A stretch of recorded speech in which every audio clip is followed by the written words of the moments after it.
Guys welcome back to the channel. मेरा नाम शांतनु और मैं अभी भी IBPS क्लर्क मेंस का एग्ज़ाम देके सेंटर से बाहर निकला हूँ और मैं आपके साथ क्वेश्चन डिस्कस करने वाला हूँ। तो जो है सबसे पहले बात करते हैं जीए की।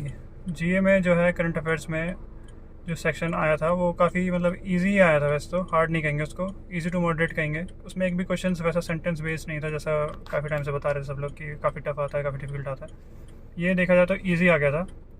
तो इसमें वन लाइनर सारे क्वेश्चन थे और कोई भी क्वेश्चन इतना हार्ड नहीं लगा, मतलब नॉर्मल लगे जितना प्रिपेयर किया उसके हिसाब से।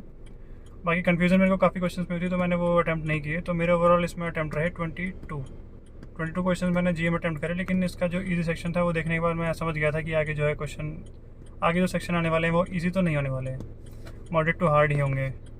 तो फिर इंग्लिश में पहुँचे, लेकिन इंग्लिश में सेक्शन जो है वो भी ईजी था, काफ़ी ईजी था। मतलब हार्ड तो बिल्कुल नहीं कहेंगे, ईजी टू मॉडरेट ही उसको भी बोलूँगा मैं। उसमें पैसेज था, जैसे होता है एक लंबा पैसेज था और एक थोड़ा सा छोटा पैसेज, दो पैराग्राफ वाला वो था, मतलब उसमें क्वेश्चन पूछे हुए थे उससे रिलेटेड।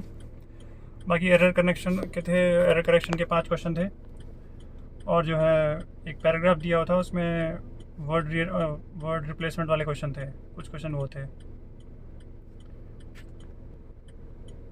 तो ये जो था ये वाला मेरे को थोड़ा सा मॉडरेट लगा कि ईजी नहीं था उतना, लेकिन इसमें थोड़ा टाइम लग रहा था करने में।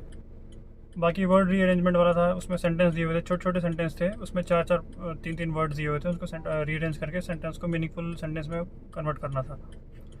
तो पैसेज को मैंने लास्ट में अटैम्प्ट किया था। बाकी इंग्लिश में ओवरऑल अटैम्प्ट मेरे हो गए थे 34 अटैम्प्ट हुए, जिससे मैं कि काफ़ी सेटिस्फाइड था। बाकी मैंने बहुत ज़्यादा मतलब वो क्वेश्चन नहीं आए थे कि सिनोनिम एंटोनिम वोकैब का, मतलब वोकैब के ज़्यादा क्वेश्चन नहीं थे। ओवरऑल ईजी आया था इंग्लिश का, मतलब जो था सेक्शन।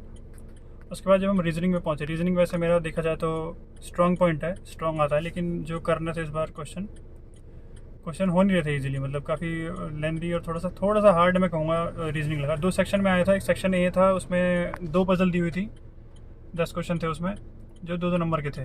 तो वो मैंने अटैम्प्ट नहीं किया। सबसे पहले मैं गया सीधा सेकंड सेक्शन पे। सेकंड सेक्शन में जो है क्या कहते हैं, बहुत सारे क्वेश्चन तो डेटा सफिशिएंसी के थे मोस्टली, लंबी लंबी पजल नहीं थी। उसमें डेटा सफिशिएंसी के क्वेश्चन थे काफ़ी ज़्यादा और क्रिटिकल रीजनिंग के क्वेश्चन भी काफ़ी ज़्यादा थे। और जो है एक क्वेश्चन था, एक जो है इनपुट आउटपुट का आया था जो काफ़ी ज़्यादा टफ था। तो मैं देख के समझ गया था कि इसमें टाइम वेस्ट करने का फ़ायदा नहीं है। बाद में एक बंदा मिला था, वो कह रहा था कि उसने उसमें 5 मिनट वेस्ट कर दिए, लेकिन उसके बाद भी नहीं हुआ। एक तो इनपुट आउटपुट आया था जो अटैम्प्ट नहीं किया मैंने। एक पजल जो है मैंने सेक्शन ए वाली अटैम्प्ट कर दी थी, जिसमें क्या कहते 13 हाउसेज दिए हुए थे sitting in a horizontal line, और क्या कहते हैं उसमें 4 जो है वैकेंट थे हाउस।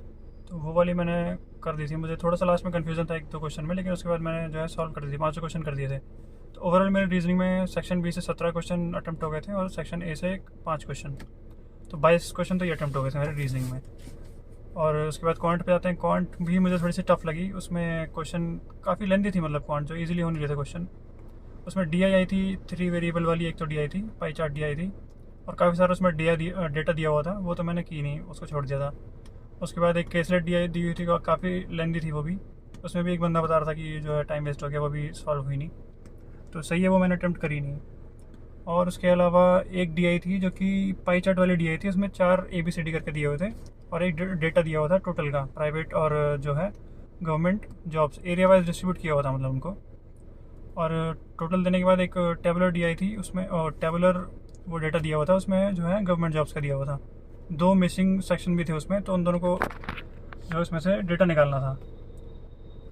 क्या कहते हैं, नोट्स में दिया हुआ था 1-2 लाइन का, तो उसमें से डेटा आराम से निकल जाता था, कोई दिक्कत नहीं थी। क्वेश्चन भी इसके नॉर्मली थे, ज़्यादा टफ नहीं थे। 2 क्वेश्चन इसमें मैं कहूँगा काफ़ी लेंदी या टफ थे, 3 क्वेश्चन ईजी हुए थे। बाकी सिंप्लीफिकेशन के क्वेश्चन थे 5 जो कि बहुत ही ईजी थे। सिंप्लीफिकेशन इसमें थी 5 नंबर जो कि ईजी थी। इसके अलावा जो है मैं कहूँगा क्वाड्रेटिक थी, 2 या 3 क्वेश्चन उसके थे, लेकिन वो नॉर्मल नहीं थे, मतलब वो काफ़ी ज़्यादा टफ क्वेश्चन टाइप के थे, मतलब घुमा फिरा के दिए हुए थे। पर हाँ, मैंने 2 क्वेश्चन तो कर दिए थे उसमें से क्वाड्रेटिक के। थोड़ा टाइम लगा उसमें ज़्यादा, लेकिन वो हो गया था मतलब। बाकी जो है मोस्टली क्वेश्चन तो Q1 Q2 और डेटा सफिशिएंसी वाली मैंने सॉल्व किया। अर्थमेटिक के 1-2 क्वेश्चन हो गए होंगे। तो ओवरऑल ये सब मिलाने के बाद जो क्वेश्चन मेरे क्वांट में अटैम्प्ट हुए वो थे 17 ही क्वांट में हो गए। तो टोटल देखा जाए तो ओवरऑल मेरे अटैम्प्ट हो गए हैं कितने, 100 के आसपास हो गए मेरे अटैम्प्ट। अब इसमें से कुछ क्वेश्चन गलत भी होंगे, लेकिन देखते हैं। Hope for the best, all the best. और मैंने टेलीग्राम चैनल बना हुआ है इस बैंकर्स, मैं चाहूँगा आप उसको सब्सक्राइब करें। उसमें मैं जो है PDFs डालता रहता हूँ, अगर मैं कोई कोर्स खरीदता हूँ तो वो भी डाल देता हूँ PDF, उसमें मैं अपने नोट्स डालता हूँ, वो भी डाल देता हूँ। क्योंकि वीडियोस देखने के लिए मैं कहूँगा आप चैनल को सब्सक्राइब करें। और इस वीडियो को लाइक करें। Thank you so much for watching. All the best for your exam.